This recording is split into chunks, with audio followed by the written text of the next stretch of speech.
and we are now convened.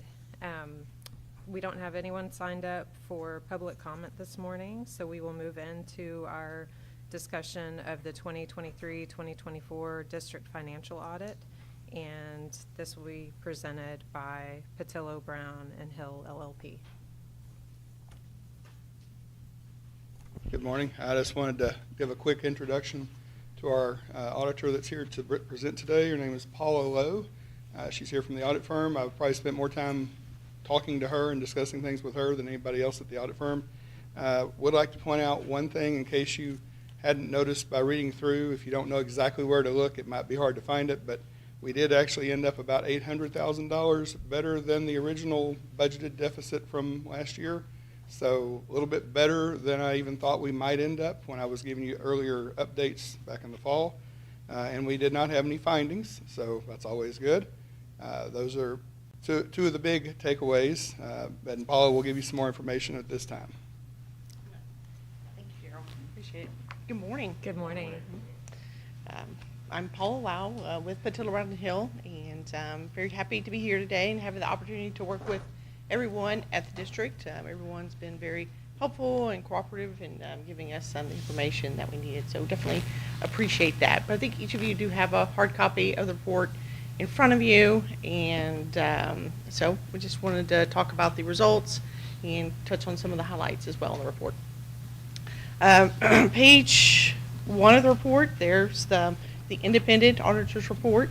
There in that report, it mentions the opinion that we are providing in the financial statements, and I'm happy to say that we were able to render an unmodified opinion. An unmodified opinion is the highest opinion that can be rendered, also known as a clean opinion among most individuals as well. So congratulations on receiving on the highest opinion that can be rendered there. Towards the back of the report, there's the single audit section. We do have, whenever an entity does spend more than $750,000 of federal awards, then we have to perform this additional audit, so to speak, and that begins on page 75 of the report.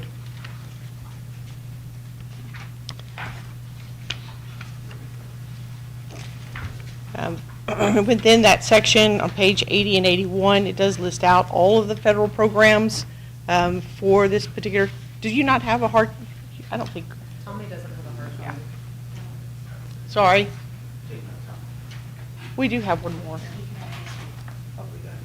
My apologies.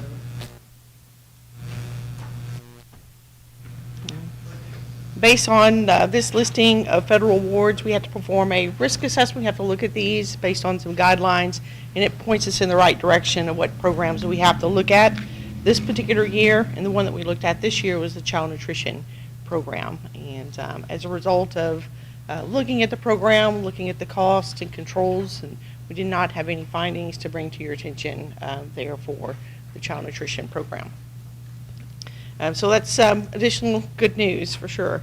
But this is the schedule of findings and question costs. It's a nice summary of everything, an unmodified opinion for the financial statements and the federal awards as well. So congratulations. One item that we did want to bring to your attention is this down on page 84 in regards to the bank reconciliations and that process. There you guys have had significant turnover in the business office over the last year and a half, so it makes things really challenging. And also, too, just with software conversion. Software conversions are tough. They really are.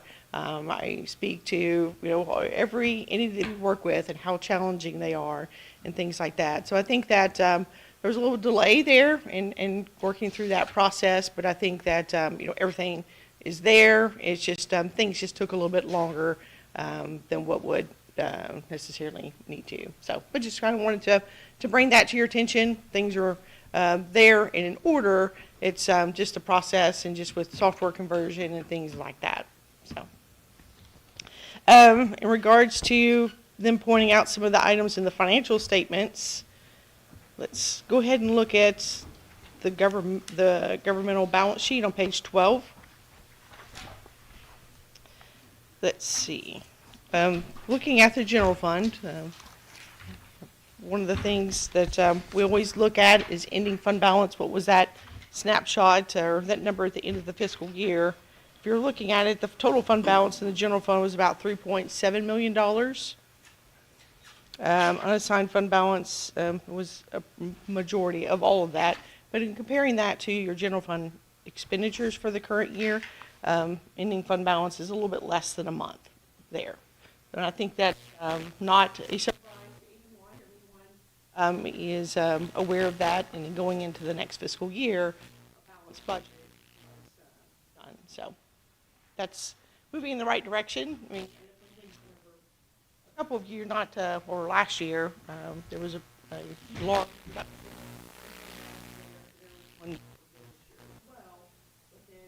ratcheting it back, and where you're taking another step closer, and then eventually sounds like so. So it sounds like everyone is moving in the right direction. On page, let's go ahead and look at the budget to actual for the general fund. It's Exhibit G1. We flip through to that page.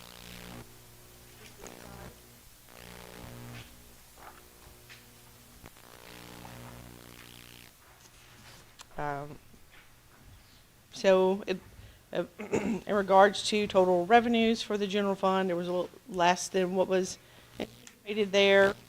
Expenditures were less than what was expected.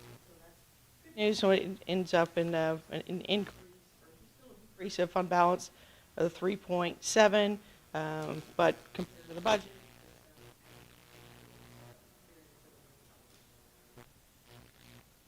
Looking at the other budget actuals in this report for the food service fund, debt service fund, those are in line, page 72, 73, with what you were expected. Some slight variances there, but you're always going to have some variances there in the budget. It's a budget. It's not exact for sure.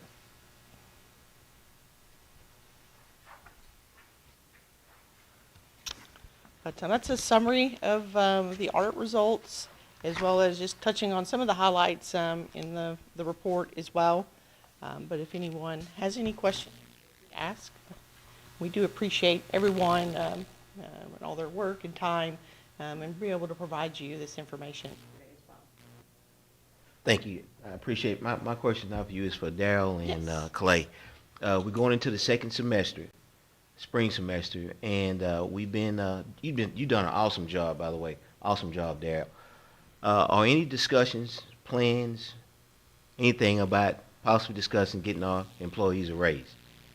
Are those in the works? Can you give us some type of let us know if that's approaching in the future, because it's been 2 years. It's been 2 years, and we need to make that happen. Yeah, well, I think I speak for all of us in the room that's absolutely, I mean, that's my top financial priority. Again, being on the heels of 2 deficit budgets by millions, it's just, it's been very, very difficult. We took a huge step in the right direction by adopting a balanced budget this school year. So if we can keep trending in that direction and get money back in the bank, as you just heard from our auditors, we've got about a month worth of fund balance, when really best case scenario, best practice, I should say, is 3 to 4 months, correct? That is correct. So we have to continue to build up the fund balance while also trying to accomplish this goal of giving our staff a raise. I've said so many times that, we look at this hit to the district of everything, whether you're at the pump, the grocery store, the hardware store, everything's about 20% more than what it used to be, right? Insurance, everything.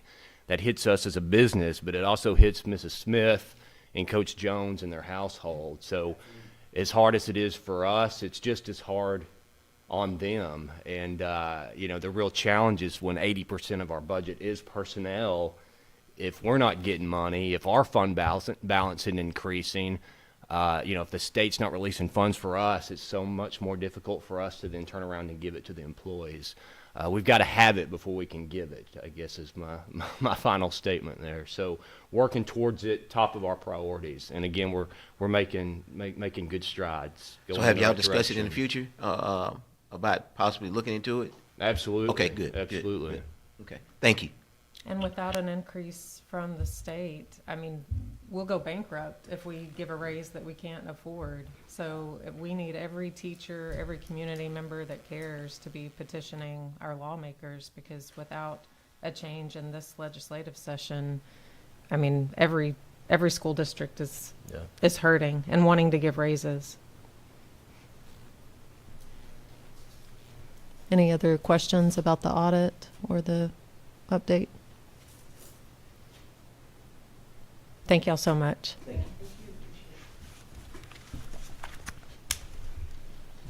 We will need a motion to approve the audit.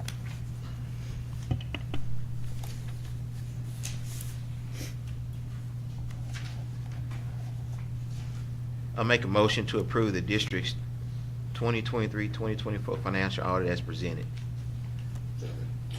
We have a motion made by Kelvin Raven, seconded by Tommy Sullivan, to approve the district's 2023-2024 financial audit as presented. All in favor? Aye. Opposed? The motion carries. Thank y'all. Next, we have approval of an order of election for the Brenham ISD Board of Trustees to be conducted May 3rd, and Superintendent Clay Gillentine will present this. Yes, ma'am. So very simply, as all of you know, this district conducts its Board of Trustees elections in May on odd number years. That's this year, 2025. According to election law, you must order an election. Even if you had to cancel it later, you must first order it, and we're against a deadline to get that done by Friday, February 14th. So it's my recommendation that during this board meeting that you do go ahead and order an election so that we are within the 60 days of the May 3rd election. Any questions? We will need a motion to approve. I make a motion to approve an order of election for the May 3rd, 2025 Board of Trustee election as presented. Second. Okay, we have a motion by Bonnie Brinkmeyer, seconded by Archer to approve an order of election for the May 3rd, 2025 Board of Trustee election as presented. All in favor? Aye. Opposed? The motion carries. Thank you. Next, we have discussion of the 2025-2026 district instructional calendar and potential amendment to the District of Innovation Plan. And this will be led by our Chief Academic Officer, Sarah Bohart. Good Hi, Sarah. morning. Good morning. Okay, good morning. So I wanted to give you a quick update on where we are with the instructional calendar for the 25-26 school year. So in your information item, I kind of timelined for us the timeline of events. So first of all, I think it's important to note that developing the instructional calendar for the upcoming school year has been a collaborative effort shaped by input from staff to ensure it reflects the needs of the Brenham ISD community. In late November and early December, we put out a survey to all staff to give feedback and input on preferences for the calendar. From there, in early December, December 9th, we met as a DEIC committee and we looked over all pros and cons of that survey and really began to draft out and think through what a calendar could look like. If I could describe it, it feels as if you're putting a square peg into a round hole, knowing that there are certain constraints in which we follow, such as the amount of instructional minutes that are required, adding in some bad weather days in case that were to happen, 187-day teacher contract, and then looking at how to get that in at an August start date and out by Memorial Day. So we worked and maneuvered pieces and parts of that. With that, we came up with 2 drafts that we sent out to to all staff to vote on. Throughout that process, we continued to receive feedback and have conversations with Brenham ISD community and stakeholders. Through that process, we realized that in order to get the square peg in the round hole, we needed to really look at some innovative ways to approach the calendar. Knowing that we are a district of innovation allows us opportunities to explore. So we have called a District of Innovation meeting on Thursday, January 30th, where we'll bring looking at teacher contract days, looking at professional development days, and looking at innovative ways to approach our calendar to meet the needs of the Brenham community and stakeholders. So I just wanted to kind of update you on that process. And our hope would be then at the February board meeting, we would have a calendar for y'all to look at and then as a Board of Trustees adopt.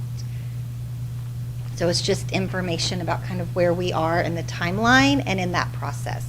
So we're listening to teachers' voices and the community's voices and trying to come up with innovative ways to make that calendar. So the step is next DOI to look at different ways to approach that, and then we'll look back at DIC and then have a calendar to you by February. So any feedback or thoughts or questions? Thank you for the update, and I just want to thank you and everyone involved for being open-minded and listening to the feedback that came back after those original calendars were put out, and Yes. looking for ways to alleviate some of the time that teachers are spending. Yes, absolutely. And the transparency is excellent. I really appreciate that. Yes. Our yes. phones don't ring as much now, so thank you for that. That's good. That's good. Well, we are listening, and we want to be responsive, and we recognize how hard our teachers work every day to serve our students with excellence. And so we really want to listen to them and be responsive to their needs. And so we're grateful for them, for sure. Thank you. Yeah, thank you. Okay, that's the last item on the agenda, and just to note, the other items that were on our original agenda for the meeting that we had to postpone, those other items that could be tabled are tabled for the evening meeting in February, so that we'll have our normal, anyone who wants to attend can attend, and hear those matters discussed. So with no further business before the board, if there's no objection, we'll adjourn at